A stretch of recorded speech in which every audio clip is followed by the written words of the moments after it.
Hello everyone, it's Wednesday, my dudes, which means we're back with more thoughts on Star Wars The Acolyte.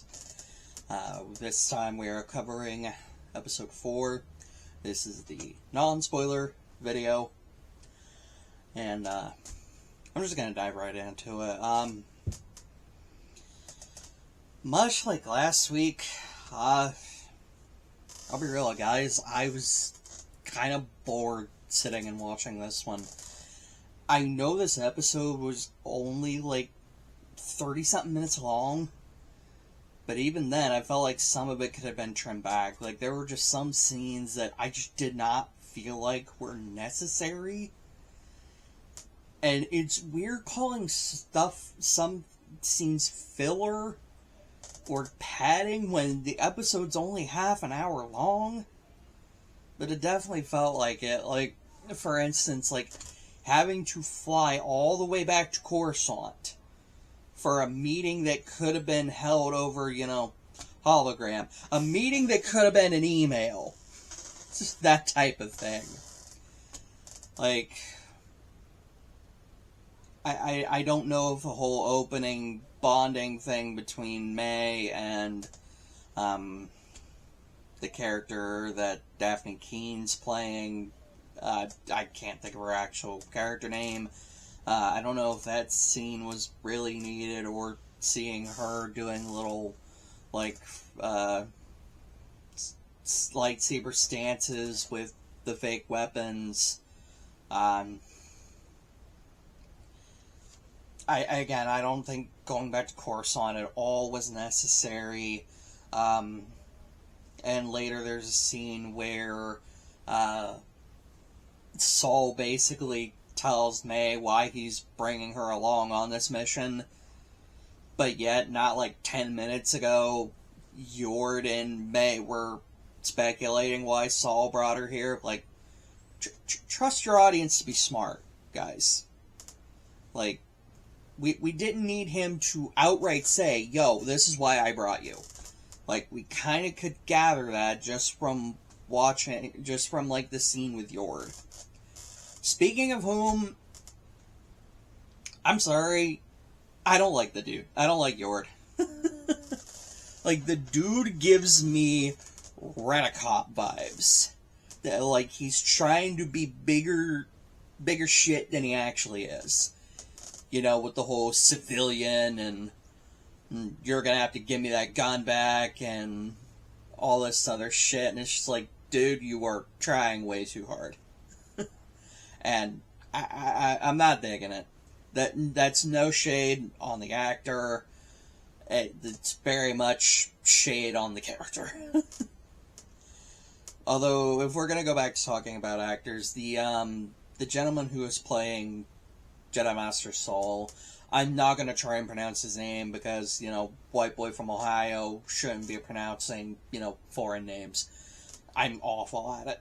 But the gentleman who's playing Jedi Master Saul, who learned English to be in this role, like, you can tell this dude wanted to be in Star Wars. And now he's kind of got this catch-22 of he's in Star Wars, but it's this. It's the Acolyte. Again, these are just my opinions. If you're still having fun with the show, if you still like the show, that's great. That is awesome. I am happy for you. Unfortunately, again, I'm kind of not. Like, I'm not digging this show that well. I do give props, again, to the actor playing Saul. He's trying. He's trying his hardest. And I give him props for that. One positive note I do have. I actually have a couple of positive notes, and I think we will... Just looking at my notes real quick.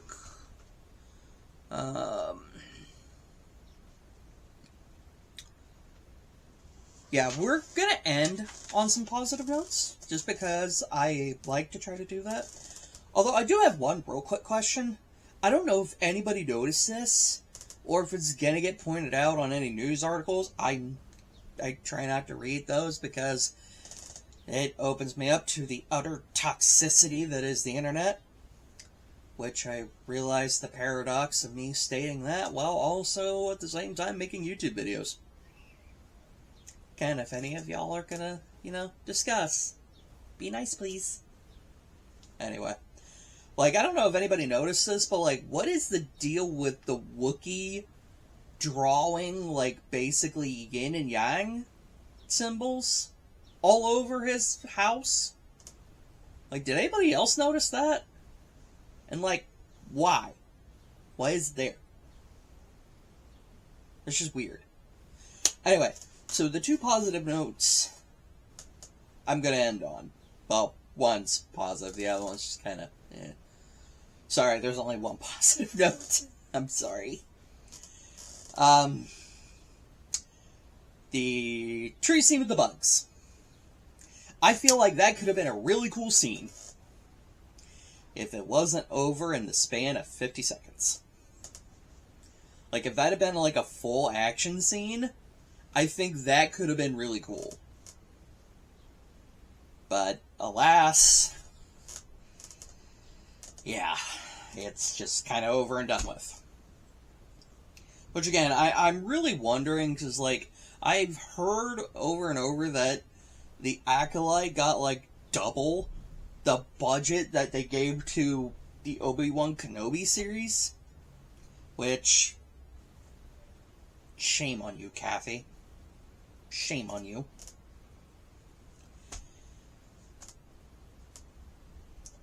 Treat all your projects. Give all your projects the chance to succeed. Don't shortchange them because you want to give more attention to your special babies. Just put it that way. Like, the series got double the budget that Kenobi did, and I'm really wondering where the budget went to. Yeah, I'm kind of wondering. But anyway, my last thing I'm going to say about the episode, and we're going to end on a positive note. So, the shot at the end, we get to finally see the main villain. His entrance shot is really cool to me. Like, how we're just looking at May, and then he's just, like, out of focus in the background. You see him show up. It's kind of horror movie-ish, I'm not gonna lie. And I thought it was really cool. And I do like his design. Like, there's just something so creepy about him. And it probably is just the helmet that has, like, the mouth and the teeth, and that's creepy. Like, there's just something unsettling about it. Like, I know we've had, like, face masks in, like, the Sith have worn face masks. Case in point, the OG Sith himself, Darth Vader. But, like, there's just something unsettling about this Sith's mask to me. But anyway, that's all I got to say. I am going to watch next week because I want to see the lightsaber fight. After that, I am going to let that episode be the judge on whether or not I continue. We're at the halfway point. I know I said I wanted to end on a positive note, and you know what? I am going to end on a positive note. I'm going to save this last comment for the spoiler video, so, see yous.